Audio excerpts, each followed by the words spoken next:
Greetings and welcome to Flesh Wound Horror Live. I am Flesh Wound Dan, joined by producer Todd. What's up, Dan? We got the return of Michael Kruger. It's been a minute. It's Mike Kruger. Fucking kayfabe. Sorry. Oh, sorry. Should I just call you Casey? I don't know what I'm doing. Oh, Jesus Christ! Please, it's been a minute. Come on, you got to give it to me. Yeah, I've been gone for a minute. I haven't been seen since I had a ball of fire blown up in my fucking face, but I am back. But that was Mike. See, now you're me. Good excuse. It's not like I had a cold. I got lit on fire. I literally got lit on fire. So it's a good excuse. It's a good excuse. Yeah, well, I don't know. Maybe they're the same person. We can't get them back together at the same time. I am not the same person. That motherfucker's way too skinny to fucking now.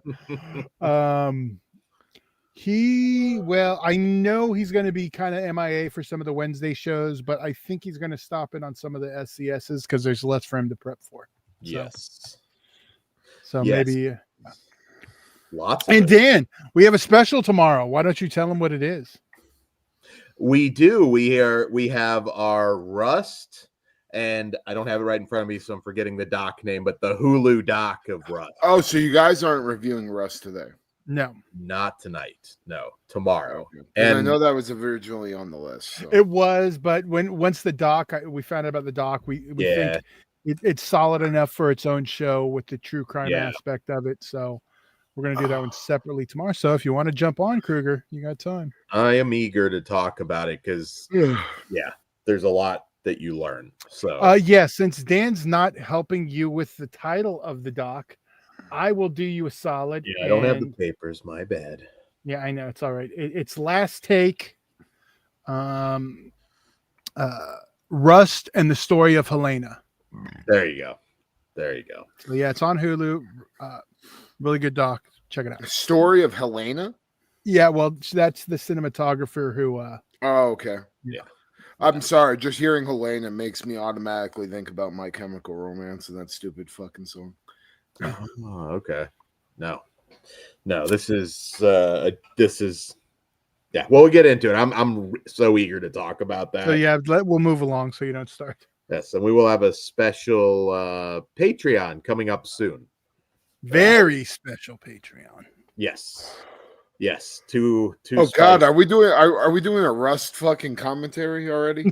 No, this is two separate things. Yes. So. Oh God. Yeah. I'm sure that's going to happen eventually. Oh yeah. I don't know. I'm trying not to. I know that's the I want to talk it so bad, but it's interesting. So if you guys get a chance, watch that doc before tomorrow because there are things that I didn't know, and I'm sure even you, Todd. So yeah.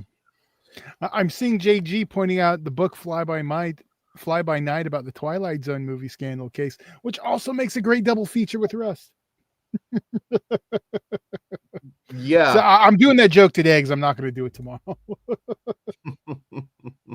It's interesting and it's interesting. Watch the doc.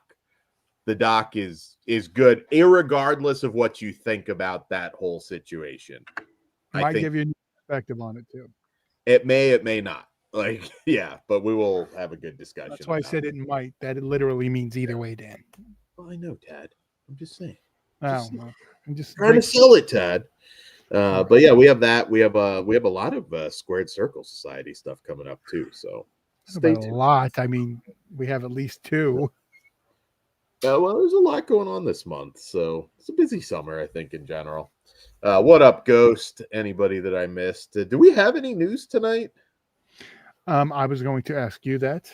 Okay, I really do not, but I've been watching movies like a motherfucker today, so I did not check. Okay, you made it to 3 minutes. It's 5 minutes, Todd. I was a good boy tonight, Todd. No. God damn it. Fuck you. Because we're past 3 minutes. All right. First time listeners, where we do love each other. There we go. No, we don't. We do. So no news. Any plugs? Anything going on before we? No, I think we got a Right. stacked slate of theatrical films, so we might as well Let's kick it hit off. the ground running, get right into it then with our first film of the evening, which is Watch the Skies from director Victor Denel. And this film follows a rebellious teenager who believes her missing father was abducted by aliens, joins forces with a quirky UFO club of endearing misfits. They embark on a high-stakes adventure that defies the law and challenges the very fabric of reality. So this movie makes history. It's a Swedish film, I should start with, but it's dubbed entirely with AI. So what I mean by that is it's shot in its native language, and then the actual actors dub their voice, but they also AI manipulates the lips and everything, the facial movements. So it's now I'm going to talk about that first before I get into the movie. Well, before you do, I was going to say I was unaware of that. I had no idea. I knew in 2 minutes though. I didn't. I went in expecting that from the trailer. It looked like, because I didn't see really lips moving in the trailer.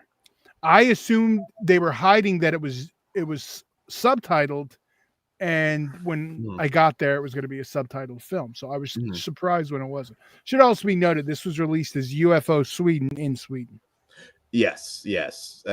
So it's interesting because it is the actors' voices. It doesn't. I'm not quite sure the point in this case, because it's very obvious that these are not English speakers. You know, you could tell they're not fooling anybody. The group in the movie is called UFO Sweden, so it's very much a Swedish film. So to be fair, don't Swedes speak both languages? And not only that most movies most movies in America that take place overseas still talk in English. That's like a thing. So like that didn't jump out. And other countries shoot in English to be more mass appeal to the American audience. So they didn't jump out. Should have done that, because I'm not a big fan of it yet. I knew, like I said, within a couple minutes, I noticed the computer effects kind of manipulating the facial movements and lips and everything. And I mean, it doesn't kill the movie, and it does feel like the voices at the very least are authentic to these characters, but I have to say a lot of this, whether you like it or not, that's just the reality of it. It sounded, which is funny that it's their own voices and it was AI dubbed, because I thought they sounded cartoonishly over the top dubbed in Swedish chef accent. Because there was a lot of, type Swedish chef dialogue, and hopefully that didn't just get me canceled. You're offending our Swedish fan base. It would be offensive if that's not how they sounded in their own movie that was dubbed by them. But I was like, okay, like I felt that was cartoony in the level of the Swedish accent. I adapted to it. I liked this movie actually quite a bit. I did adapt to it. I didn't even notice. The one thing I did notice that the older Swedes had the super Swedish accent and the younger ones didn't. Now, I also took that as that makes sense. The younger one wouldn't have a heavy Swedish accent because they're raised by the internet, and the internet has one accent at this point. Yeah, that's true. I mean, accents are going to go away like regional movies at this point. Yeah, I maybe if any Swedish speakers see this, I'd be curious to the actors, how it played for you. I would have rather have just watched this in the native language with subtitles. Yeah, that's what it fucking sounds like to me. I haven't even seen the goddamn thing. Like I said, I rolled with it. It's not full. That's a fucking stupid gimmick. I'm sorry. It's going to be more than a gimmick, I'm afraid. I know. I think they're and the thing, and it makes it for the home video release. You can't just do the dub track and the other one. You need two separate video files. Yeah, I couldn't tell at all. I didn't notice. I am shocked. I thought you were going to beat me too. I had no clue, so it just didn't click. And even if I felt there was some CGI, but I just didn't know that was the reason why, maybe, and it didn't click. Yeah, I don't know. I noticed it. Like I said, I was about 2 minutes in. I didn't know going into this movie, but I'll talk a little bit about the movie because I did like it a lot. It's got the vibe of kind of early Spielberg. It's got a heavy Stranger Things vibe. Well, that's just Spielbergian vibe. So you're saying the same thing twice, if you're being honest. But it's a fun conspiracy thriller. I enjoyed the cast. It kind of reminded me of The Lone Gunman, the spinoff of X-Files, if you guys out there aren't familiar, which I loved. I love that. I wish that got more seasons, but at a certain point, I was like, if this was the American version, our leads would have been Daniel Roebuck and the girl from It, the redhead one. I was like, that's what I kept picturing in it as we're going. Like, yeah, you know what's really wild? Inez Dahl Torhog, who plays Denise, our lead actress, she is borderline like dead ringer for like Sydney Sweeney's little sister. Like, she looks a lot like her, I thought. Pugs. But I am familiar with some of this cast. Ava Melander, who it didn't click right away, but she starred in a fantastic Ali Abbasi movie called Border. It's kind of a fantasy type film that is kind of under the radar. I think a lot of people should check that one out. But I enjoyed the cast a lot. If you're into the things that I'm talking about, just eccentric weirdos, found family. I mean, it's a really good movie. It doesn't. No, that's a spoiler. I was going to say it may not show you everything that you might be looking to see, but this felt like the start of actually a pretty cool sci-fi series to me. Like, we might get another one of these. I don't know how well it's doing in Sweden, but I had a lot of fun. Definitely science fiction. There's no real horror to be had here. But what do you think, Todd? No, I loved it. I'm surprised I didn't I knew something was off, but I couldn't put my finger on it. Mm-hmm. Now when I watch it again, I'm sure I'll notice and it'll probably drive me insane. But this is one I will watch again. I really did enjoy it. They nailed it with the description with the Spielbergian vibes, because it does feel like early Spielberg. With you have the kids. It's just like an adventure, and it works really well. Yeah, I really enjoyed it. I definitely think. I mean, check it out. If the AI thing's going to bother you, I mean, I didn't notice, but now that you know, I'm sure you all will. Well, you know what though, you didn't, which shocks me. So maybe I was looking a little too close. I didn't know anything going in though, and I caught it. Yeah. Well, let me ask you, gentlemen, this is it a Kruger movie? No. Yeah, I don't think like Wholesome Family Adventures, the Kruger. I like Close Encounters. We're closer to ET. Yeah. I like ET. Oh, well, then it feels like early Spielberg. So, yeah, I think you might then. I mean, Kruger has layers. It's not all spines being ripped out of assholes. I like alien shit. Yeah, I grew up fucking basically reading every alien book that the library had. So you won't like this. Okay. I'll explain that comment later. Fair enough. I already know. Say no more, brother. But AI in that, fuck this movie. Well, I say watch this movie and watch The Skies. But I do hope this is not the way. Read the subtitles. Like, I would have much preferred to see this in the native. Well, see, I don't care if they do this, but like anime, give us two options. Like all the animes come out with, you can watch it subtitled or dubbed. If there was an option on this and I had known anything about it going, like, that's what's funny. Like, I expected I was getting a dubbed movie from the trailer, because I'm guessing the fact that they avoided them talking in the trailer was probably the international trailer that they had for the other. So But yeah, even when I saw the trailer, I was like, all right, this looks like really good throwback. I'm into it. So, and it delivered. I definitely say, check it out. Okay. So my rating of this one is not factoring in the AI. I mean, obviously we're all gonna have opinions on that going forward, but I'm a 3.5. I don't know if it does anything like new, but I did enjoy this one a lot. If you like a good sci-fi conspiracy movie, check it out. Yeah, I'm actually higher on you on this one. I'm a 4 on this. With room to grow. I'll definitely watch this this one again. Now I'm gonna just say, our next film is gonna have a rant. No. I'm preparing everybody for it so that there's no surprises. There will be a rant. But our next film is Rosario from director Felipe Vargas. And in this film, Rosario spends the night with her grandmother's body while she waits for the ambulance to arrive during a severe snowfall. Rosario is attacked by otherworldly entities that have taken control of her grandma's corpse. Well, Kruger, you did see this, so I'll let you go first before I rant.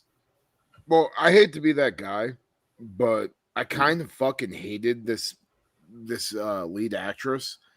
Her performance, I think, sucks. Like, to be honest with you, there's times where it just feels like she's reading like directly off a script, and she just feels very unnatural. And That just ass, this. though. I don't give a fuck.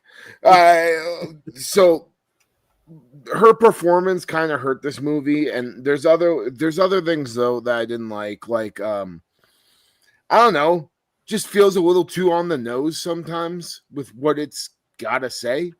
And yeah, I feel like it kind of hurts the story. Because I was very much into the story. The one thing I'll say about this movie is it has a lot of effects, and good practical effects. Yeah. But just as a whole, especially with the fucking pigeonholed ending where like I saw that coming a mile away, and like it just left me very unsatisfied with most of it. If it didn't have all the cool effects, I probably would have fucking absolutely hated it. But I have to give credit where credit's due. There's some gross, creepy shit that happens in this movie that I was a fan of. That's mainly all practical from what I could see. So it's middle of the road, as I think. Keep women out of my movies. No, dude, she's she was the shits, to be honest with you. I did not like what's her name, Emerald Tobia or whatever. Not a fan. I was. She's tasty. I didn't notice that is fucking disgusting, dog. I know. Dan always has to make it weird with his gross. Calling a fucking actress tasty is fucking gross, bro. I'm not trying to pick her up. It's not a pickup line. But it's a very disrespectful term to a woman. Yeah. Like, then you wonder why our women in the chat always disappear. You're looking tasty tonight, baby. Haley's only here he's still here because he hears wrestlers in the back, so I'm sure she can handle it. But everyone else, you scare off, Dan. I'm a PG-13 guy compared to the locker room, I'm sure. But yes. Well, yeah. Were you going first, Todd, or me? I don't remember. I lost my. You. Oh Jesus. Well, yeah. Shocker. There. See. Yeah, but I had to censor my next word, Dan. So don't poke the bear. Don't. I didn't really have an issue with their acting and the on the nose stuff, especially with something like this. I expected, because that's just the way it is now. But yeah, I didn't have a problem. I was engaged the whole story. I agree it was on the nose for the ending, but it didn't bother me. I still enjoyed the ride and how we got there. So now, Dan, your rant. You had a rant. Go ahead. All right. This is about Haley, I'm not even acknowledge that comment because Dan will make it even grosser. Yeah, just let it go. I will ignore the comment. Thank you, Dan. Because Dan tastes some fucking forbidden fruit. Let me tell you. I didn't have to edit this week. I would like it 2 weeks in a row. Come on. I'm trying to move past. I'm not doing anything with my hands. All right, movie. All right.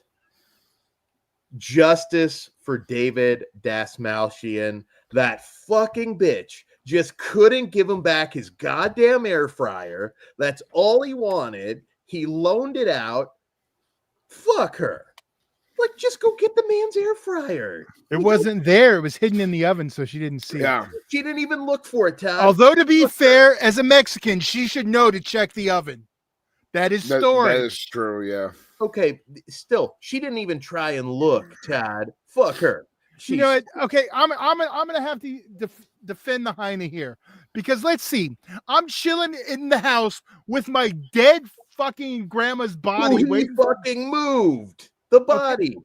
So, but you're gonna come and ask for that? Like, I'm kind of like dealing with dead people. Yeah, you fucking asshole. I'm stuck in here. Maybe not the best time to ask for the air fryer. Hey, Todd, it's a white person thing. Oh, yeah, that makes sense. It was a very and she was right. My grandma wouldn't have a fucking air fryer. She can't air fry fucking taquitos. Well, actually, you can. You can't air fry tortillas. I said taquitos at first, and that was incorrect. Okay. Well, yeah, taquitos you can. Well, so I don't know. Like, I agree. This actress was selling fear like Ultimate Warrior taking a pedigree.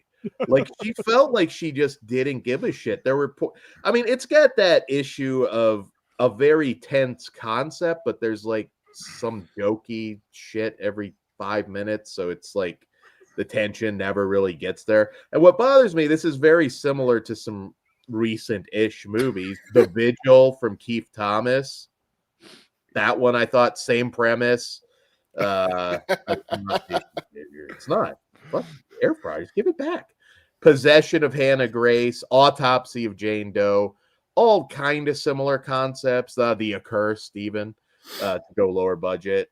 All of those are better movies. I mean, this is just unfunny attempts that break up the tension. You know where everything's going. I mean, yeah, the social commentary hits you in the face like a mallet, and I don't care. Yeah, no, like it was to the point where I was enjoying the movie. And then just that point, like just them smashing you in the fucking face with the social commentary, it had me like turned on it. The way it's not delivered particularly well either. I have no issues with any message in the movie. That's fine. No, yeah, exactly. It just, I don't know, it kind of slows it down and whacks you in the face. And I there's good character actors. David Dastmalchian, when he's around, is great.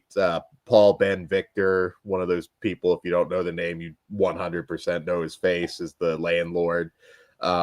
It's a good looking film. I'll give it that. You already mentioned there's some decent practical effects, but I don't know. This one kind of had me like, I'm ready for this to be over now. I'm not into this girl at all.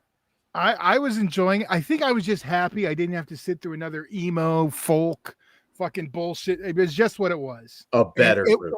Oh, are you talking about that one fucking movie that just came out on Shudder? I don't know which Free one. Waka is a much better time. I was gonna say Free Waka. I'm not even saying in general.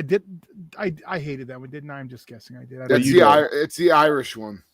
I don't think I hated it. No, but I mean, I expected I was going to get some over the top folk bullshit. I was glad it was just a bad B movie, and I was fine with that. I had fun with it. It was what it was. We had some Mexican culture, or was it Puerto Rican? I don't know. They were on the East Coast. Mexican.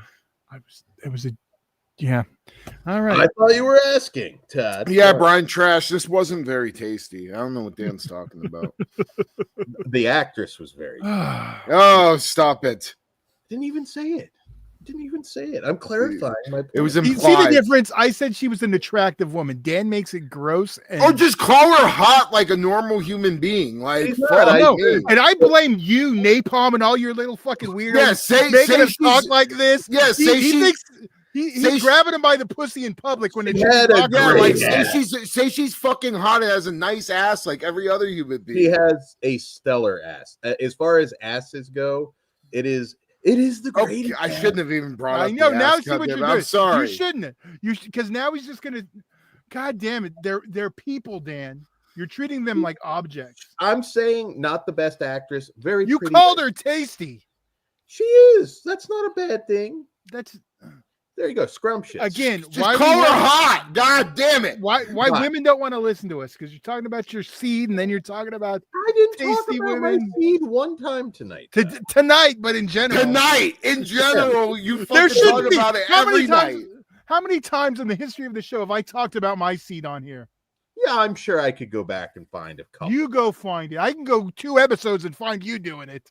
Okay. Oh, he got you there, fucker. I said it's been a few episodes. Oh, yeah. Okay. But anyway, maybe I go back 3. This is not a very good movie. Watch The Vigil. Watch Autopsy of Jane Doe. Possession of Hannah Grace. All similar concepts that do it better. She's a shitty actress. I mean, I was a little surprised, but yeah, that's all I got. And she should give back a fucking air fryer. Morally, I stand on that. Like, when your grandmother is dead in the fucking house, he giving helped back move her. This is white people. I don't give a fuck.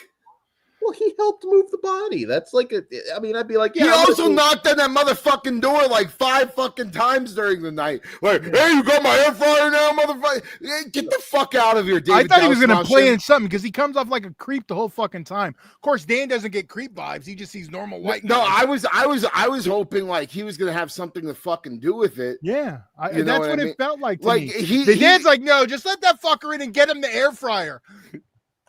You know what, Dan? If that was a person of I would stop. I know. If they showed up at your door, you wouldn't be like, "Come, my fucking light turned off because you did." God damn it! I would. If it was this actress, I would open the door. Might get murdered, but I'd open the door for her and give her. I know you would. I know you would. I would. Why don't we fucking rate this Oh, movie? Tay Diggs, he's double locking that shit. I'm just saying. It was Tay. If it was Tay Diggs coming to get his deep fryer at the door, he'd be triple locking that motherfucker tight. But no, because it's Mr. White Guy asking for his air fryer. How dare you assume I wouldn't let Tay Diggs? Wait, to be fair, do we know what David Dastmalchian is? Because I feel like he's probably some weird Spanish. I would let him in too. I would let Tay Diggs. You're welcome here anytime. Tay Diggs, you watch this episode, I will let you in. If it was Tyrone Gibson, you wouldn't. Yes, I would. Yes, I would. I would give him his air fryer. He'd dap him up too. No, I said deep fryer. Oh, well, you gotta get it right. Come on, dude. Whatever it is, I would give a courtesy like look in the kitchen. Some weird for the guy that just helped move my dead grandma. He's already been in the house. Well, no, what I'm saying off the grill is like he takes me as like he's like a like not Mexican but like Spaniard Latin. Like that's what I meant. He looks like he's got some brown in him somewhere. I'm tired and I get hit in the head a lot, brother. Fucking leave me alone. It's all right. I'm Mexican and you're covered. He's Iranian American, by the way. There you go. There you go. See, a brown, just a different one. You were wrong, Todd. You assumed his culture, and you were wrong. All right. Anyways, fucking let's rate. I'm not done with the air fryer debate, though. Yeah, I am. Air fryer makes everything better. Yeah, they can resurrect some fries pretty damn good. I'll tell you that much. Don't microwave it. Why are we talking about it? Fucking let's rate this fucking movie already. I give this movie a 1 because of a few good effects, but this movie's not engaging at all. Skip it.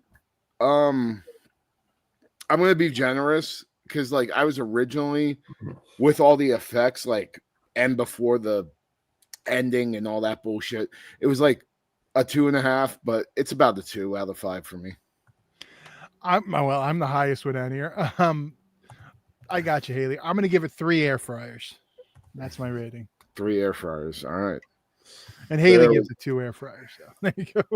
All right. So I will say this movie did a really good job though of making shit gross. Yeah. because all the bug stuff fucking skeezes me out. I live in Arizona and the weather just changed, so I have fucking bugs like coming through my drain and shit now, and it was skeezing me out. Yeah. Oof, F that. Yeah, dude, I fucking hate it. Yeah. All right, what we got next? Hopefully something that inspires the same passion. And I didn't get to fucking see this. I was so bummed out. I couldn't make it fucking work. All right. We won't spoil it. Don't worry. No, it's okay. I will still watch it when it comes on home video. I'm gonna tell Aussie he should watch at least the first hour. Is Aussie a Nic Cage guy? No, that's what I'm saying. He gets tormented for like the first hour, so he'll definitely enjoy that. Okay. All right. So we've got The Surfer from director Lorcan Finnegan. And in this film, a man returns to the idyllic beach of his childhood to surf with his son. When he is humiliated by a group of locals, the man is drawn into a conflict that keeps rising and pushing him to the breaking point. I do have one question. Do they play any Beach Boys in this movie? They do not. That's a tragedy. Beach Boy free. Having Nicolas Cage sing a Beach Boy song would have been fucking perfect. Well, then you would have been sad you missed it already. Yeah. Well, all right. So this director, he made Vivarium, which tackles some similar themes, and Nocebo. I believe we probably reviewed both of those. I can't remember, but so I was kind of curious. I guess I would pitch it as sort of somewhere between Ted Kocheff's Wake and Fright, which is a classic, a little bit of Fight Club, Lord of the Flies. It's a descent into madness, which is perfect for Nic Cage. Yeah, that's his specialty.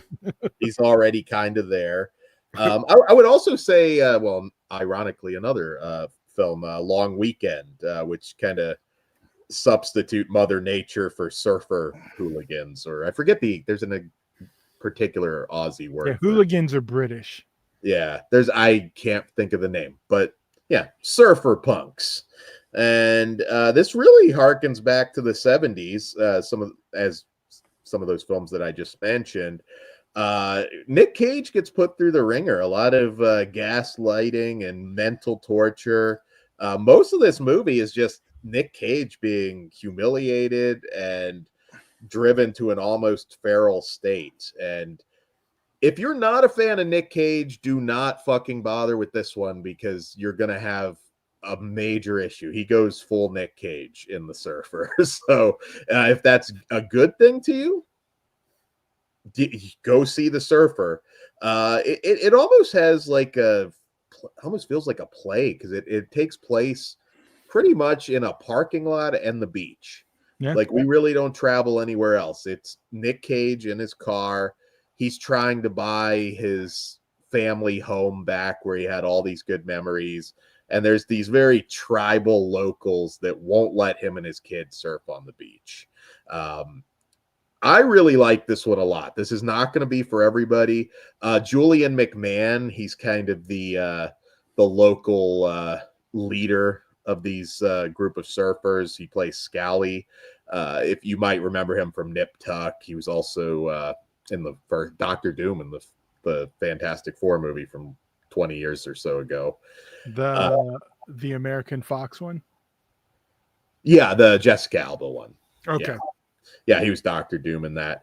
I really love this. I mean, the movies that I reference, Long Weekend, Wake and Fright, those are two of my all-time favorite movies. So so this one hit for me. But if you dislike Nic Cage's acting, yeah, this is going to annoy you. But it makes sense. I mean, this is kind of sun-soaked, just losing your mind kind of shit, and I really dug it. Todd, what did you think? Because I suspect you liked this one. Oh, I did, and I have a very good analogy for this movie, but I can't say it because it's spoilery. Yeah, I'm trying to be careful. And since we are going to have a bit of a spoiler section later when we talk, yeah, we can talk. I'll mention what it is, but yeah, I really liked it, and Dan nailed it. Descent into Madness. Oh, it's really, yeah, I loved it. So Yes. Was great. was Cage tasty in it? Of course, he's always tasty. It's Nic Cage. See, that doesn't bother me. That's No, it doesn't bother me either. It's not disrespectful to women. He should bang the Rosario chick and make tasty. And now he's disrespectful to women. Jesus Christ! Here we go. There you go. Sorry, you started.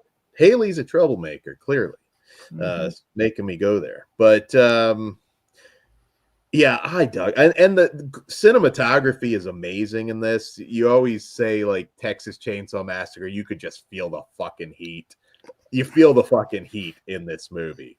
It's not a horror movie. It's a thriller, psychological thriller, and I think it's a very good one. I will watch this again. If you want to like Pig and Dream Scenario are like the two movies like when people say, "Oh, Nic Cage sucks." Those are like the two, particularly Pig, where I'm like, no, he's not always like batshit nuts. Watch Pig. But he's batshit nuts in Dream Scenario, so you're better off. He is. He is, but that really kind of fits Dream Scenario. It does, but it's still Cage being Cage. It is. Yeah, he's always cagey nowadays. He is. Yeah. But I don't think that's going to dissuade anyone who's like on Cage's. Oh, he's Pig. I'll give you that. Like that shows more range than just being Nic Cage.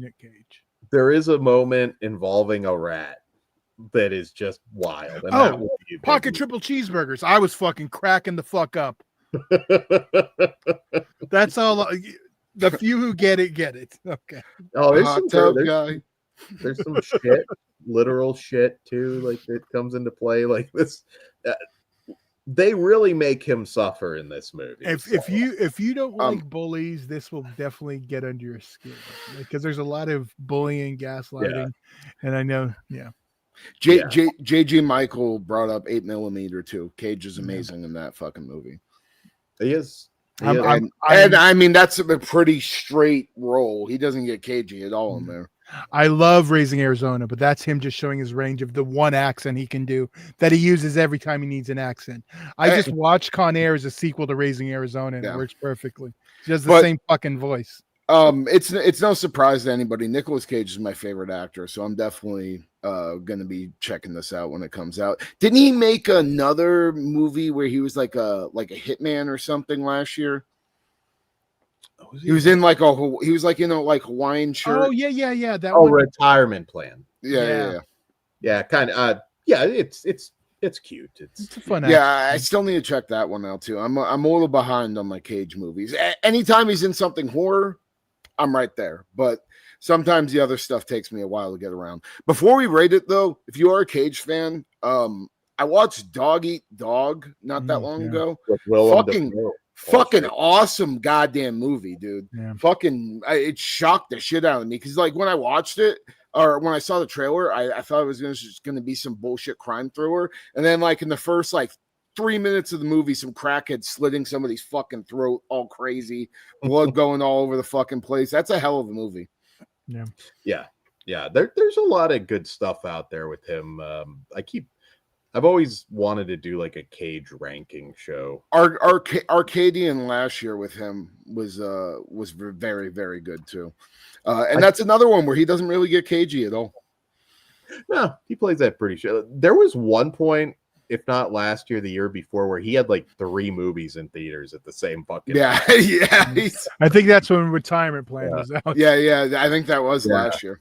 I was like, man, you're really splitting the audience here. I love this fucking man, dude. Like he works his ass off, and at least he's giving us a amazing filmography before he fucking hangs up the boots, which I know is going to be sooner than later because he's been talking about it for a while. He's been talking about that, but he's got like 7 movies in production, which is beyond what he said he was going to do. So I don't believe it. I think he'll keep going. In 2023, he had The Old Way, Renfield, The Flash, Sympathy for the Devil, Dream Scenario, and Retirement Plan. God damn, busy year. Yeah. All right. So Todd, what do you rate this one? I really liked it. I am a 4.5. I'm a 4.5 as well. I did really dig this, but this is again, it's one of those movies that it might be on some best ofs and some worst ofs. I mean, I guarantee you somebody's going to see this review and think, what the fuck are they smoking? He's a decisive actor, so it does really a lot of it lands on him. Sometimes, And I love Australian film. I always have. If you haven't seen Wake and Fright, if you haven't checked out Long Weekend, also just in general, Long Legs. We haven't even brought that up. Like, fucking probably one of Cage's best roles ever. That definitely hit for him. But that's another one though, like where I would not say that that's going to turn you. Like if you have an issue with him. Some people say he ruins that movie. So some people are wrong. I agree. So all right. What do we got up next? We got the Surfer. All right. Well, fuck, we're moving along tonight. We've got the big one here. No, you do it every Dan. Fuck, if I didn't watch it, fuck everyone else. I'm not gonna. I didn't have a paper for it because I didn't. Okay, but all right. So I have questions though. Next up, we have Thunderbolts or the. There we go. Would you let me fucking finish? I had to fix the graphic too, asshole. Thunderbolts, also known as the new fucking Avengers. Todd's not being very tasty tonight. All right, so this movie from director Jake Schreier. After finding themselves ensnared in a death trap, an unconventional team of anti-heroes must go on a dangerous mission that will force them to confront the darkest corners of their pasts. So Todd, what did you think of Thunderbolts? It's doing well for a Marvel movie. It's almost made its budget back worldwide, and it hasn't been out a week yet. We're hitting a week today. I checked yesterday, I think it was. So we were at 5 days, and it's almost made its entire budget back. Well, I mean, we'll talk about the name change first, and that is, well, I mean, promoted as Thunderbolts asterisk, kind of up in the air. And well, it's a spoiler, but now it's not because it's been officially changed to asterisk the new Avengers, which I think is the first time a planned name change like this. I mean, we had the Blair Witch, but that was before when it was just the Woods, when it became Blair Witch. So I get the idea marketing wise. The diehards, everyone saw it the first week who wanted to see it, Thunderbolts. But now there's the second wave of audience who's like, oh, it's the new Avengers. Maybe I'll go check it out. So we'll see if it helps the audience. Some people were like, well, that means they didn't have faith on it, but it's already making its money. So whatever. But yeah, it's something different. Interesting concept. But the movie itself, I thought it was a great film. It's about characters and character developments, not fights. I mean, they're there obviously, but it's not about that. It's like really, it's about depression. This is the movie, and I'll say this very clearly so Kruger doesn't yell at me. This is the movie the first Suicide Squad wanted to be, and it couldn't. This is really taking all those characters from the different ones and bringing them together, and it just works. I mean, you have one of it better than Suicide Squad. The original, the Will Smith, yeah, that one absolutely. Okay. I mean, it takes these characters that like. I mean, it does help that you do have some of their backstory from the other stuff, but I mean, you have the hated character in this one. I forget Captain America's fucking. No, John Walker. No, that's Winter Soldier, Dan. Oh, John Walker's was the Captain America for a minute that everyone just fucking hated, but good writing. Now he's a fan favorite. I mean, Florence Pugh is awesome. I mean, she is really like the heart of the movie, and you see all these characters, like all the stuff they've done. I don't know. They say this is the beginning of Marvel doing quality over quantity. And if that's true, this is a great start. I haven't liked the last Marvel movie I loved and I can't even say loved, that I really, really liked would have been that, I don't want to call it the other name, Shang-Chi. That one I thought was a really put together one. I mean, that's like, since the Endgame wave, I mean, it's really been hit and miss. A lot of, stuff that was entertaining, but I'm not going to go back and watch. Like I've already seen this one twice. Like, the nonstop TV shows too. They're pulling back though. Like the ones that you need to see on this one that like help fill it in. I mean, is Winter Soldier, Captain America, Winter Soldier, which was a good show. So there's that. I know there's a little from Hawkeye. What was that? What was the one with the fucking? See, there's too much to remember. No. I know it was the one with Hawkeye and Haley Steinfeld. I forget if that's what it was called, Hawkeye. It's been a while. But there's a little bit of Florence Pugh in there because of, so there's a little, but honestly, I just rewatched Black Widow, and that really just is really all you need to have seen to go in to know your, this. And obviously I also love David Harbour. He's awesome. So it's really those two. And there's so many things that work in this one compared to the other ones. And I don't know how long they've been planning it, but I mean, you literally are pulling all the characters that come together. I don't know. It just really worked. I wish Pugs could have been here because I know he really did enjoy it too. I'm not going to say, okay, Marvel's on the right track, but this as a movie and what it is, I thought was really, really good. And I know this had some casting changes because this was actually supposed to get shot before the writer's strike and all that went down. Mm-hmm. And we actually lost Stephen Chen.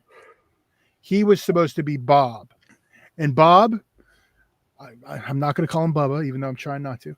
Bob, like, he's like the new character, but I mean, I'm not trying to give too much away, even though they've given away.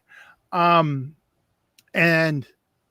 well, no, he straight up said he was a fucking meth addict. I mean, that's the whole thing. Like, so it's like he's mentally unbalanced. So there's a lot going on here. I mean, like I said, there's a lot about death. And I know I've already said the word like 3 times, but I said it like the name of the movie, so I don't want Dan to freak out if I just say it. If you go into this like not having watched any of this other shit, are you okay? I think you do need to like. Yes, I think you'll get more out of it if you've at least seen Black Widow to get the backstory of our 2 leads in here. But like, there's little stuff in here like if you like, I don't know the last thing you watched, Dan.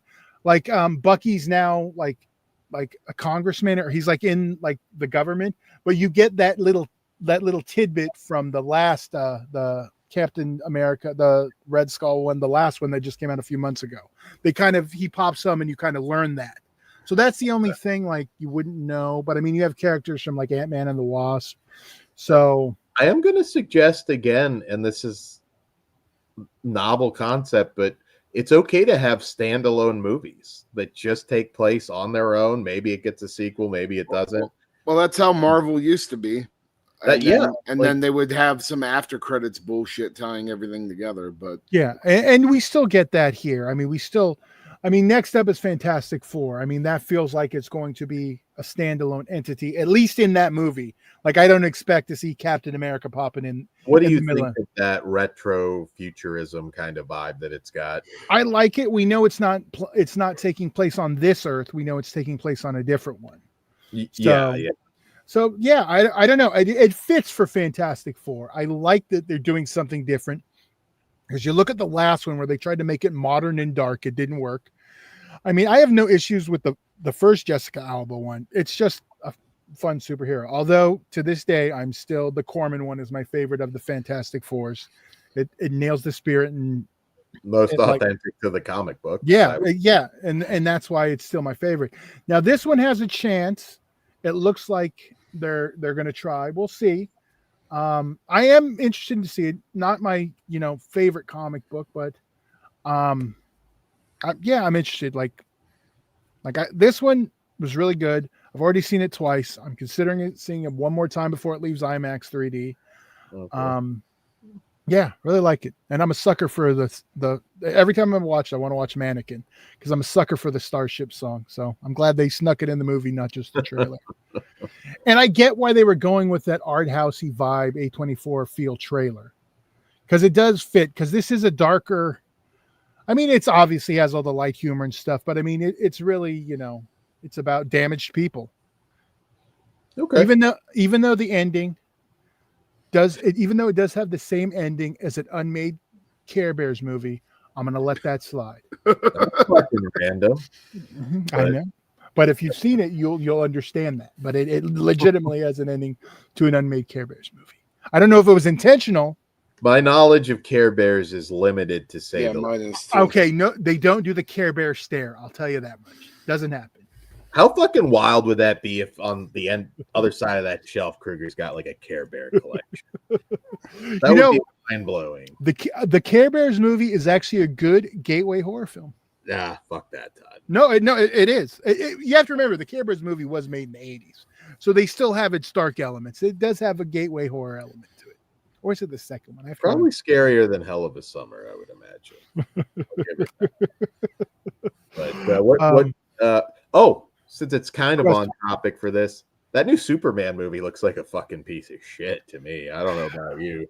And I'm not a Superman guy though. So. I am, but it's hard for me. I'm going in like I did not like Man of Steel, but I liked what's his name as Superman. Henry Cavill. Yeah. Did you like Batman versus Superman? I was entertaining. I love the director's cut. Which is which? I think I did finally watch the director's cut. My problem is I can watch it in 3D or I can watch the director's cut. Yeah. So I think the last time I finally did, I watched all the director's cut leading up to the Snyder cut. Snyder, yeah. So that was the last time. And but yeah. I have high hopes for the new Superman. I think it looks good. Everybody's bitching about that fucking scene of Crypto and all that. And there's like, do we not know like the context? Like you're bitching about Superman getting beat up by his dog. Do we not know? Maybe he was fucking inject some goddamn kryptonite right before. Like everybody's jumping the gun on that shit so much. I'm like, shut the fuck up and just let the goddamn movie come out before you start bitching. Well, that's what the internet's for. Yeah, I know. Moviepoopshoot.com. That's a throwback.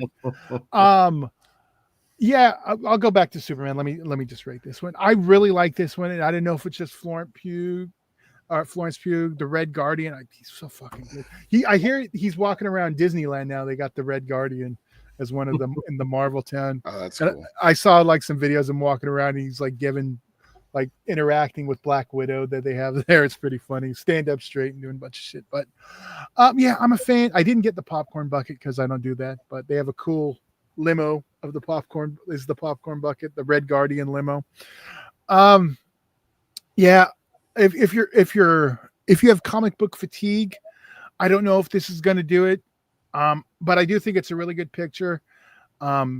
It comes together well, and I don't think you need to see everything that's came before, but I do think it'll help. That ain't gonna happen. Like if you've seen Black Widow and you kind of know, her story, that helps. I thought you did.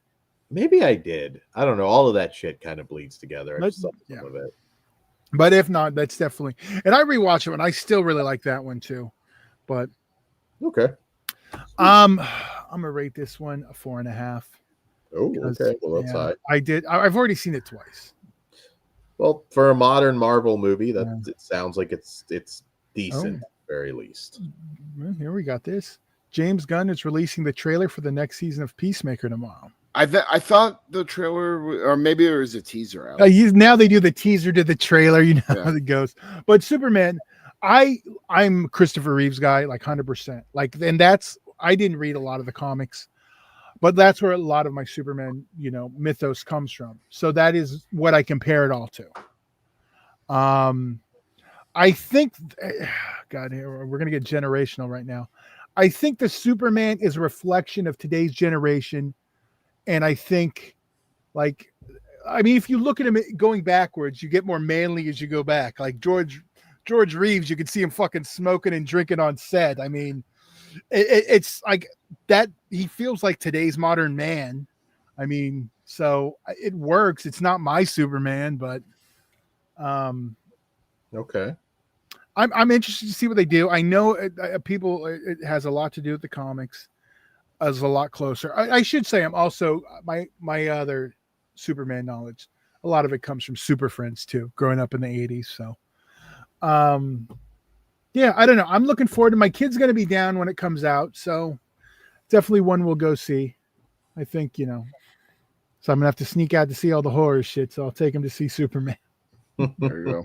And it's got the music. I think that's where they fucked up on the other ones, not using any of. It's like making a Star Wars movie without the Star Wars theme. That Superman theme is like Superman's theme, so not using it always bothers me. There's something about the credits, the music hitting, which is why I gave Superman Returns a pass for so long, even though it's not a good movie. One of my favorite jokes as a kid was, Superman flying over an island, feeling kind of horny, and he sees Wonder Woman spread eagle on the beach, and he just thinks like, "Well, I can get in there real quick." I think, and Kevin... we're not on Patreon, right? Oh, okay, go ahead and finish though. I know the joke. It involves the Invisible Man's ass. So yeah, there we go. Oh, that was the one you were gonna. God damn it, children.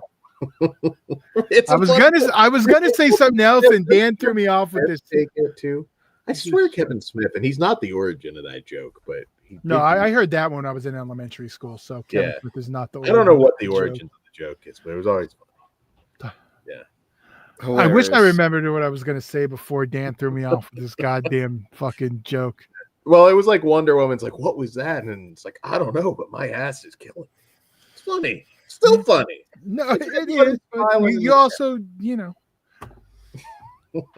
All right. What's our next movie, guys? All right. Let's grow up and review a slasher film.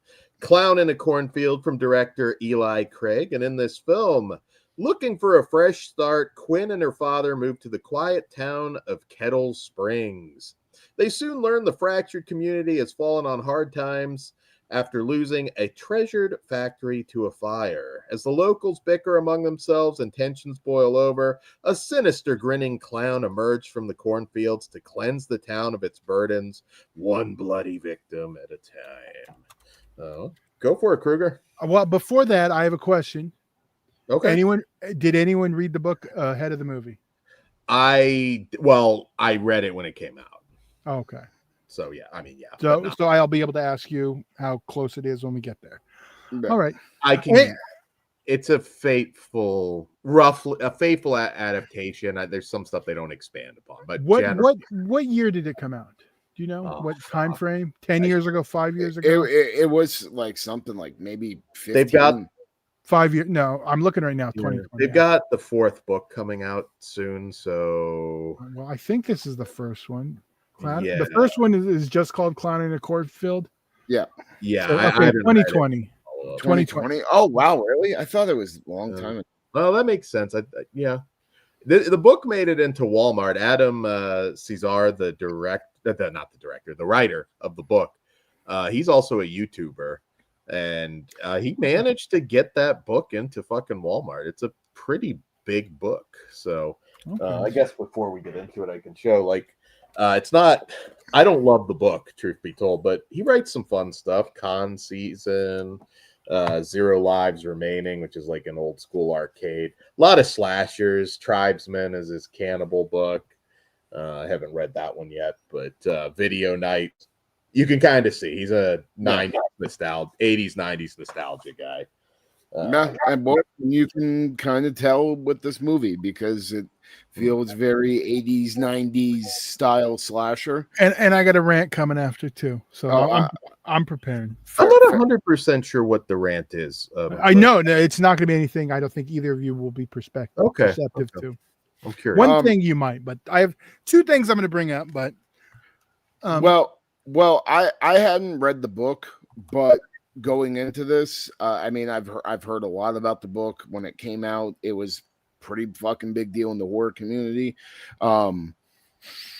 Trailer looked good, so I was excited. I'm always down for more killer clown horror. Overall, I will say I liked it quite a bit. I think I kind of went into it with too high expectations because I was just assuming that this was probably going to be like, my favorite movie of the year, and it isn't, but it's still very good. Probably my biggest complaint is the kills are a little lackluster. I mean, there's some good stuff in there, but not like again, we're spoiled because we have movies like fucking Terrifier that just, you know, blow me away with every fucking kill in the movie. This one isn't, you know, as consistent, but there is some cool stuff. I pop for the severed head and the core. That's one thing I'll say. But I did like our lead actress. I liked the characters a lot. It felt very Scream, you know, like 90s horror-esque when it came to like all their stereotypes and stuff. Overall, I definitely enjoyed it a lot. I need to see it again to see if I love it as much as I like feel like I do.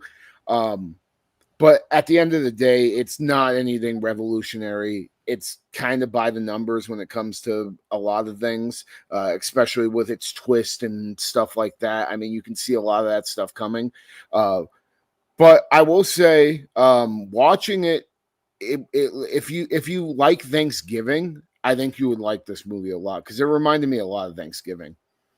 All it tells me is I'm staying the fuck out of small towns if it's Founders Day.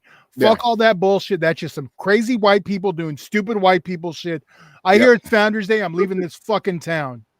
Damn. I'm with you. Have you seen anything with a Founders Day in it that doesn't turn out to be a fucking shit show of murder? This is true. No, well, in real life, I mean, small town parades and all that shit. Funnel cakes, Todd. Come on, you gotta love funnel cakes. Yeah, I can go to the fair and get that. I go to fucking Knott's Berry Farm and get a boysenberry funnel cake.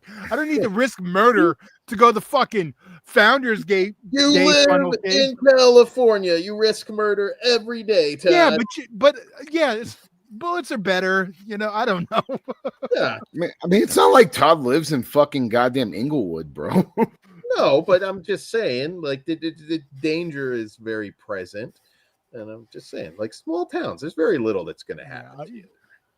Maybe in the movies, but Dan, as a person of color who has been to small towns, I know the uneasiness of all the white eyes on me. You've left California twice. I've left California twice. You went to Florida once, right? Okay. And you recently made some trips. Yeah, a lot, quite a few states. Literally to the whitest fucking states there are. Okay, well, that's where I felt like they were gonna fucking grab a rope if I fucked up my order of Bob's Big Boy. Yeah, what's the deal? It wasn't Bob's Big. It was some other shit, and they put fucking tartar sauce on your fucking Big Boy. Who the fuck puts tartar sauce on your fucking Big Boy? You put some guy on a burger? Yes. What the fuck is wrong with people? Are you sure it was tartar sauce? I've never heard of that. Dan, 100.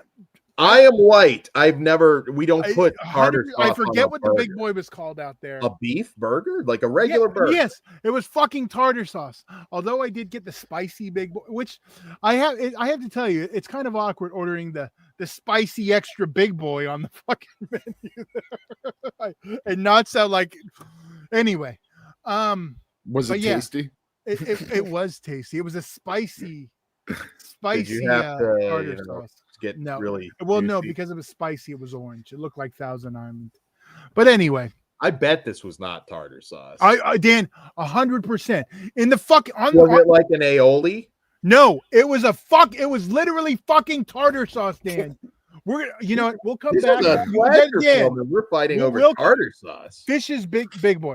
We'll come back to this, and I'll bring it up once we're done talking about the movie, because I don't want to turn this into the tartar sauce thing. We'll do that after. What's a Big Boy? Okay, Ben, we're gonna have a whole nother segment now after this Big Boy segment coming up. Come to California, Ben. No, Big Boy was everywhere. We'll get to that.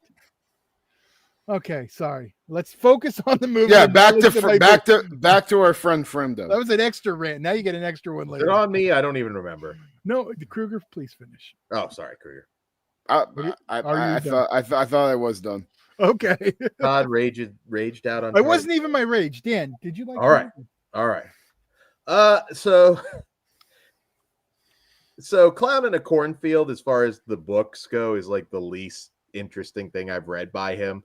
It's like kind of YA anyways, which is weird because this movie's R-rated. I guess it kind of still had to be, but it's considered a YA book, which, generally not a big thing for me.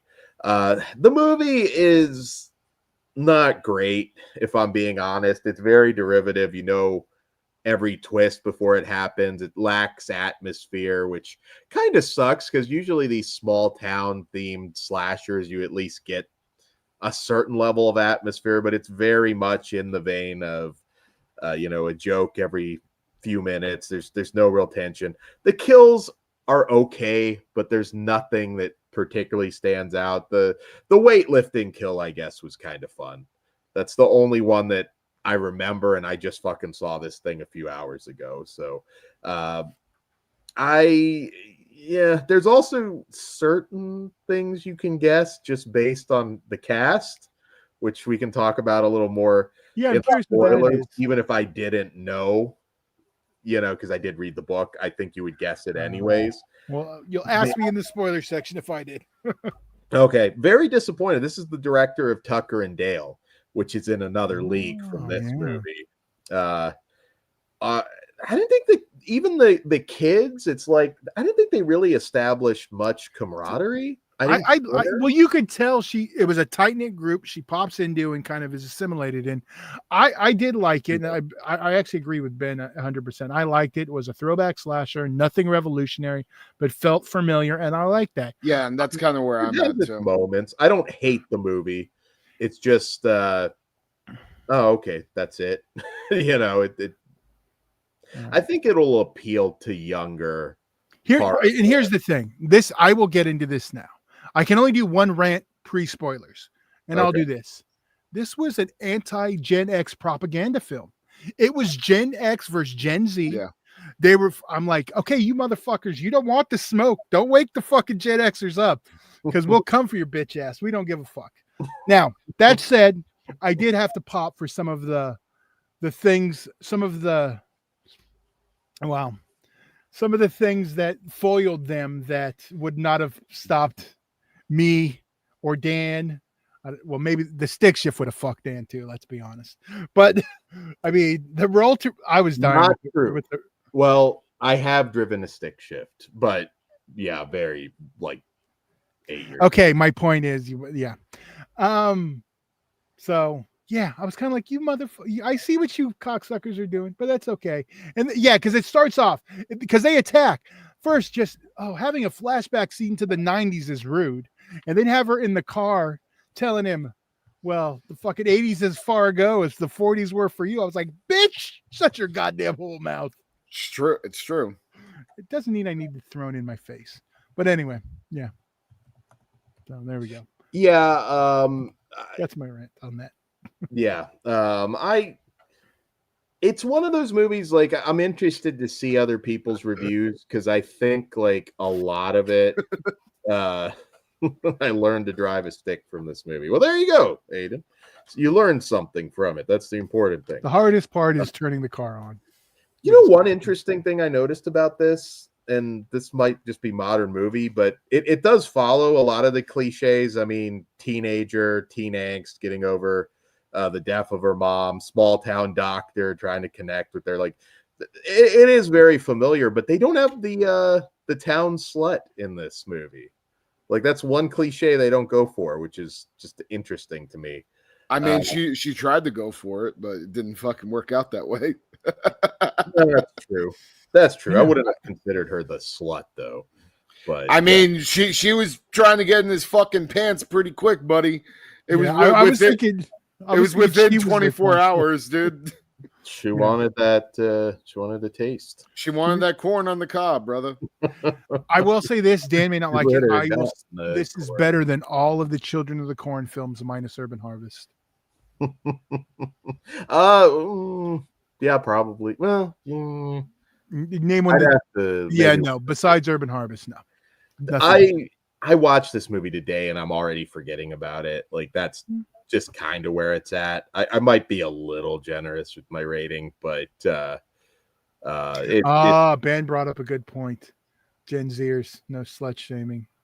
Well, fuck that. There's always and that's the problem now. Y'all don't slam the shuts, and they think it's okay. Bullying and slut shaming need to come back. Now I got to edit that, don't I? There you go. It left the bitter taste. I'm joking. It was a joke. I don't have the fucking banner Yeah. These are jokes. Do not take us seriously. I got to make that banner again. Yeah, but overall, I had a good time with it. It was fun, mindless. It was a popcorn slasher. Nothing wrong with it. Nothing, breaking the, changing it up.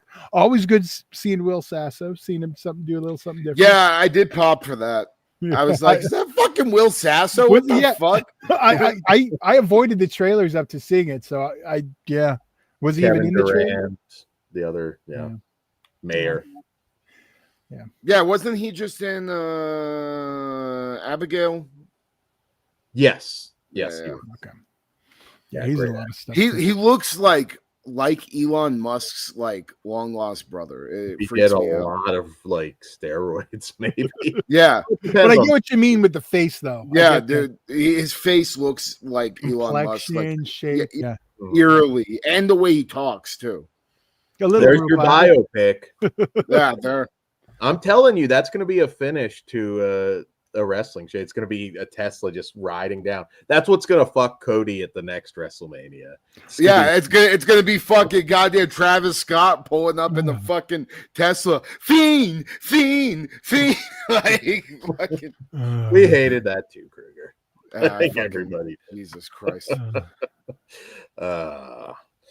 So we'll talk about this a little more in spoilers. Yes, Kevin Durant from Abigail is the mayor in this. I'm sorry, I can't think of his character name, but he's the mayor. Mayor works. You want to rate this, Todd? You're gonna be nice. Yeah, I'm a 3.5. I had a really good time. Okay. I'm a little higher. I'm a 4. But again, watching it again, it may not be that high, but I also just watched a couple of stinkers in the fucking theater. Yeah, you know what? So. I was going back between the 4 too, and I'm still, yeah. Well, I'm a 2. So you know what? Fuck it. I'm up in mine to a 4 to counteract Dan. All right. Well, because I'll definitely see this again when this hits digital. I definitely will watch it again. It will be on Shudder. So. All right. Well, whichever comes first. So. Yeah. Let us know what you think about Clown in a Cornfield. See, as well. Yeah, I get the theater high though. It's sometimes if you watch this at home, I may got a 2.5.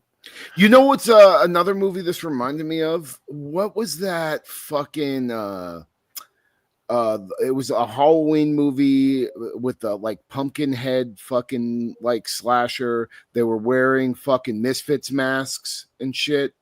Oh, we watched it a couple years ago. Was that wasn't Dark Harvest? Is that what it is? The Norman Partridge book. Yeah. It kind of reminded me of that a little bit too. Yeah, well, also a popular book. So all right. That is the better movie of the two, though. Watch Dark Harvest. All right, we're going to go into spoilers. We're going to do Last of Us first. And then we'll go into the movie spoilers in case you want to tune out, because I probably think more people have seen Last of Us and are up to date. And we'll get Kruger's take because you haven't checked in since the first episode, right?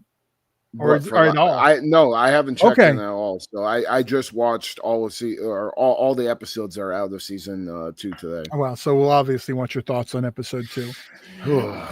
So we're gonna go with spoilers on that. We'll do the movie spoilers after in case you guys want to bow out for those. But before we go into Last of Us spoilers, anything else you want to throw out there, Dan, before we do? Why not about this one? There we go. RetroCryptCo.com. Code FleshWound13 for 13% off your first order. That is Slasher Home Video, who is not in the chat right now, but a big supporter of the channel. And RetroCrypt has some great merchandise, so help them out. Order some cool shit and get 13% off. Once again, go ahead. RetroCryptCo.com. FleshWound13. And if you want to help out our channel, yes, Full Moon Features. If you buy anything on their website, discount code FleshWound10. There you go. Get 10% off. And let me just plug our Teespring store, because I have a bunch of fucking merch on there that. I don't think a lot of people know about. I got fucking multiple stickers, t-shirts, shit, all Michael Kruger shit. All my merchandise is on our Flesh Wound Teespring store. So if you want to help support me and my stupid wrestling endeavors, go buy a shirt, buy a sticker. I may have some more stuff coming pretty soon. And link is in the description. There's also a PayPal fucking thing. If you guys just want to give us money, give it to us. We'll take it off. We'll take money. Absolutely. But you can get cool stuff too if you go to our Teespring, get some shirts. Yep. Maybe even Dan if you finally, we'll get to that. All right. I'm very tasty. We've given you ample time to tune out for spoilers. So I'm going to throw the warning on the screen and we're going to talk The Last of Us. And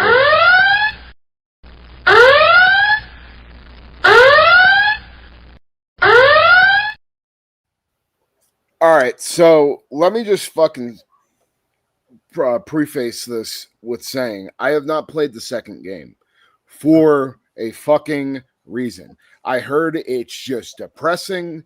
It's fucking it's like a really, really depressing experience. I knew what the fuck happened. We get it. And honestly, I was a little shocked that we got it so fucking soon in the season. Because I know you guys, because what are we doing? Episode 3 and 4? Okay, yeah. So episode 1, calm before the storm, really fucking kind of just, focusing on character connections, not a lot of action going on. Episode 2, shit hits the motherfucking fan so fucking fast that I was not expecting them to kill Joel off like that. I thought it was going to be longer. They were going to drag it out more. Again, I haven't played the game. I have seen the scene where Joel dies in the game, which is kind of like a big, because I have such a connection with that character through playing the video games, watching the first season of this fucking show, that it broke my heart. Just seeing that scene in the video game. And this kind of broke my fucking heart too. It made me very, very fucking depressed and just very sad because just Joel is such a likable character for me because he lives in the gray, he does bad things to people sometimes, but at the end of the day, it's for a good fucking reason. And it just made me really fucking sad to see him get taken out like that. You know what I mean? They do it differently in the show than they do in the game. In the game, he just gets his head bludgeoned to death by a fucking golf club. This one, he gets stabbed. I kind of would have actually preferred them having the scene where Joel is just looking at Ellie and he's getting his head crushed in. I think that would have been a little more powerful. Regardless, still effective, still made me sad as fuck. And unfortunately, it's kind of like carrying over into the other episodes for me, where I am missing Joel and I'm missing that character on screen at all times. There's not a replacement yet, that. I don't mean, but it feels like it's coming. I mean, I thought it was kind of obvious it was going to be the replacement on episode 4. Yeah. But is it going to be enough? I don't know. Yeah. So for me, the last 2 episodes, I'm not having a great fucking time. They're good and it's good. It's fucking very well done show, but just for the reason why I didn't play the second game, right now I'm feeling that depression and fuck, I want him back. Fucking bring him back somehow. God damn it. I'm still excited to see where we're going to go with stuff. I just don't know if, again, I haven't played the second game. So I don't know how this is going to go for me. I was expecting them to do a lot more with the season before we just killed Joe off. That's what everybody was basically fucking saying going into this. I thought it came off obvious we were getting it right then. I was I wasn't shocked by it. I wasn't surprised. Well, no, I knew it. I knew it was going to happen, but I was just damn, already? Holy fuck. I just felt like it was happening now. Like Yeah. there was something about it. So the impact was taken away from me because I was expecting something big, and the something big I was expecting, not knowing, but I was expecting it was going to be Joel's death. So I just kind of was expecting it. It didn't really have that emotional punch it should have, I think, for me. Yeah. And Dan's been hating Ellie the whole show. God, you should hear him talk about that. I don't hate her. She's just not interesting enough to be the lead. Dan, go back and listen to your first two. I All said you did was worried. talk shit on it. No, Dan, you literally shit on her back. for two. I will, and you shit on her. Okay, now I will tell you this: ratings have dropped huge. This show's going to be canceled after season 2. That's where I mean, to be honest, though, like they may not need a season 3. I mean, we only have 2 games. We don't really have fucking much more to go off of, and they're already like. I mean, we're 2 episodes into this, so it looks like they're going to play out the whole second game throughout the season. So, I mean, I don't think we're going to need one. Oh, maybe. I mean, I knew Joel was going to die. I could kind of guess at that because everybody was like, "Oh, wait for season 2. It's awful." Oh, that's what I was. Yeah, I told you guys this shit because I was like, I know what the fuck is coming. I don't want it to happen, but yeah, it's coming. Like I said, I'm just not seeing that character that's interesting enough to carry this beyond season 2. Ellie is authentic and she's interesting, but I'm not like, I don't give a fuck about her and her girlfriend now.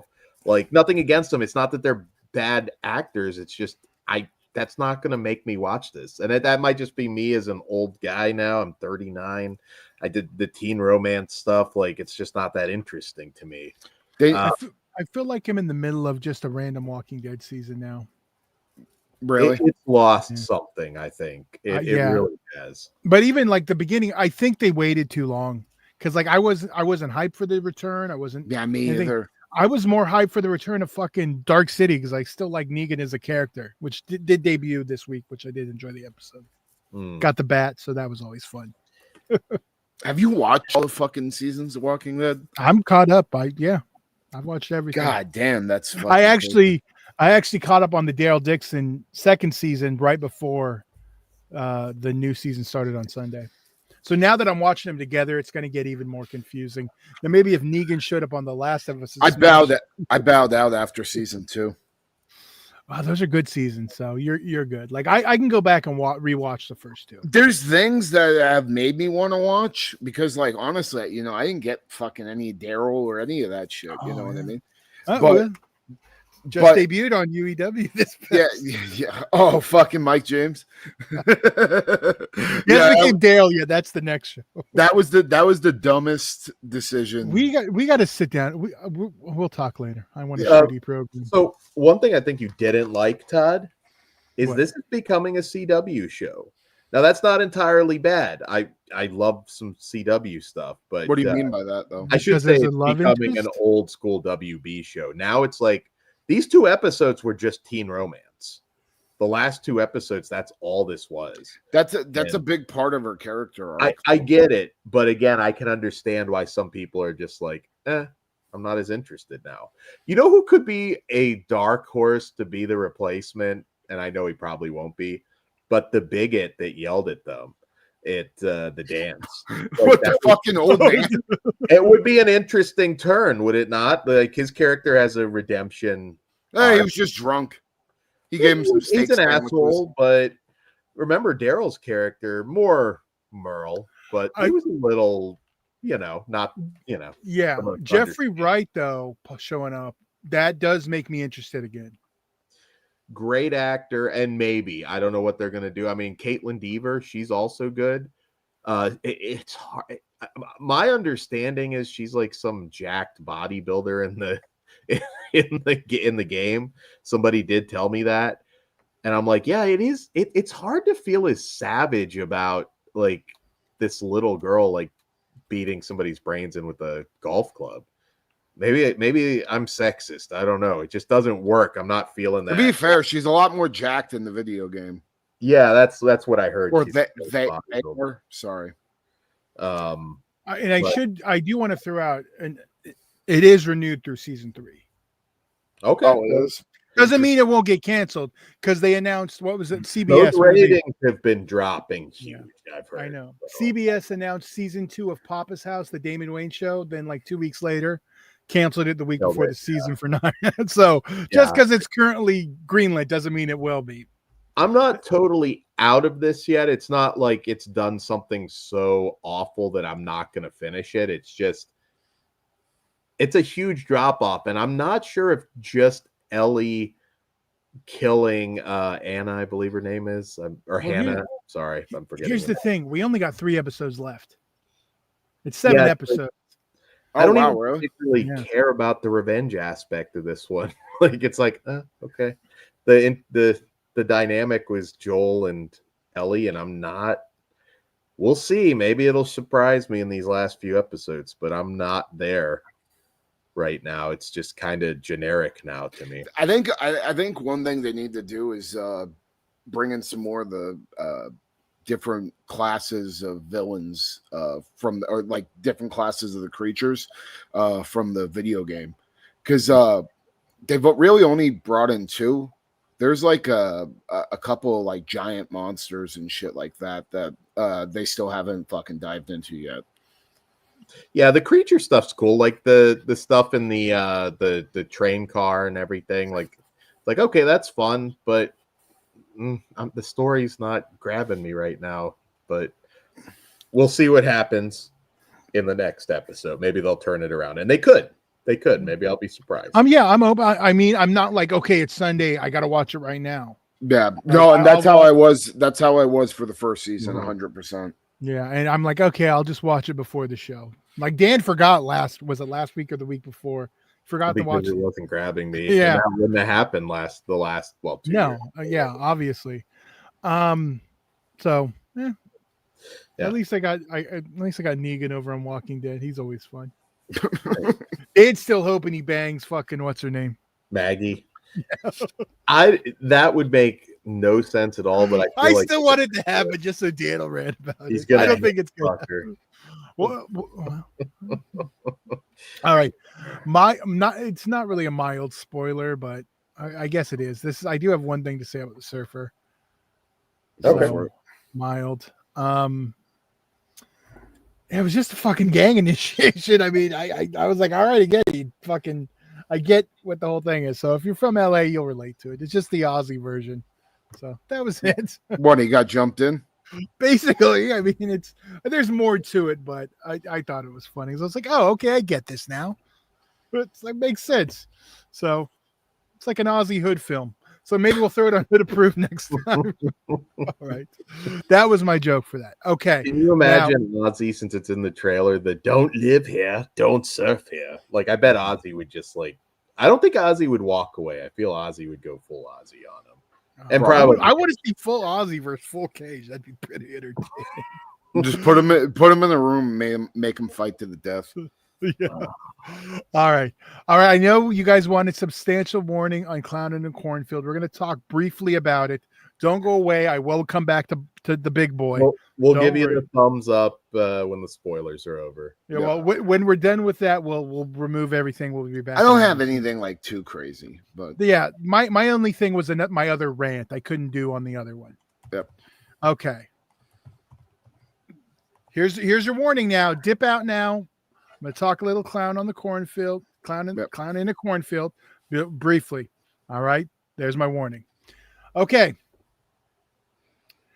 I had a really hard time believing the fucking black dude literally saw on his phone a clown that wasn't there, saw a clown on his Ring camera, then immediately went to investigate it like a white person instead of running the other fucking way. But I don't care if he thought it was. He's still gonna be like, fuck that, I ain't taking a chance. Bro, he fucking lives in like the middle of Ohio. Like he's not LA fucking, black dude. It's the instinct. They know better. They don't run towards the sound, they run away. God damn it. But my question was, or just the kids all that dumb now? I mean, that too. I was trying to figure it out, but that didn't ring true to me. I was like, this was a white writer. Dude, do you have any idea how many people die a year trying to get a selfie in front of something? Like, kids are fucking dumb as shit. Body count, yeah. They are stupid. They are stupid. That was my only spoiler. But and this is just reverse Children of the Corn. Yeah, kind of. And I'd much rather watch that because fuck them kids. There we go. I wouldn't consider it a woke movie. I mean, like the fact that the one dude was gay does not make it a woke. Everyone was excited for when they actually kissed him. It was weird. Like, my theater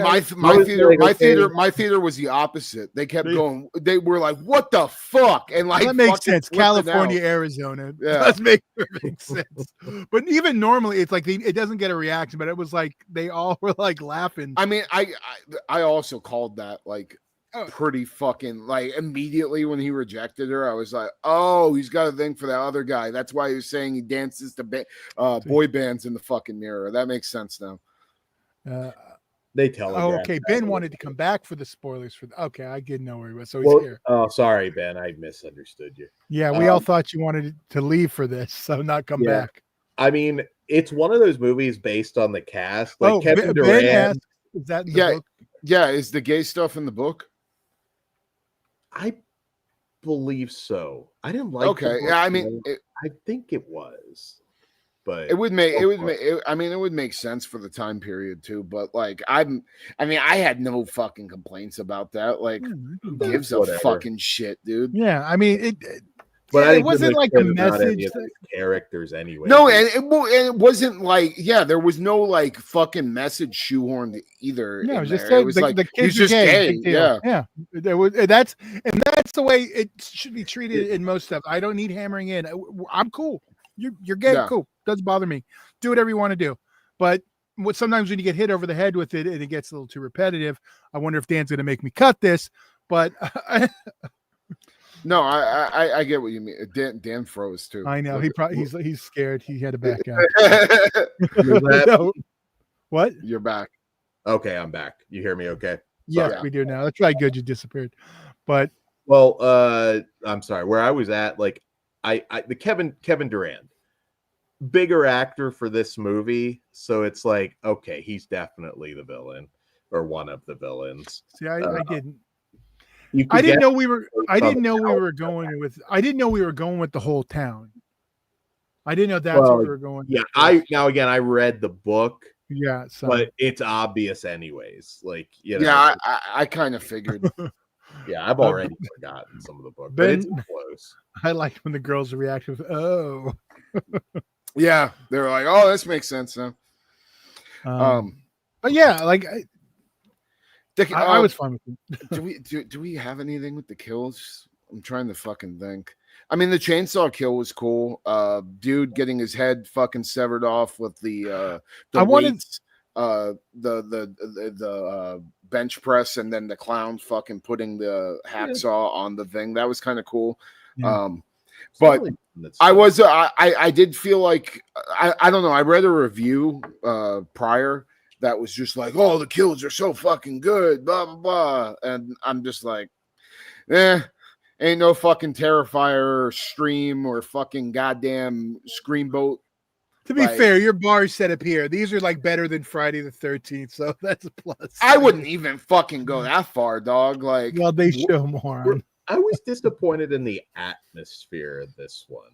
Like, I didn't feel that. Number one, we're not really in the cornfield that much, considering I thought we'd see a little more action inside the cornfield. Little thing that you could have.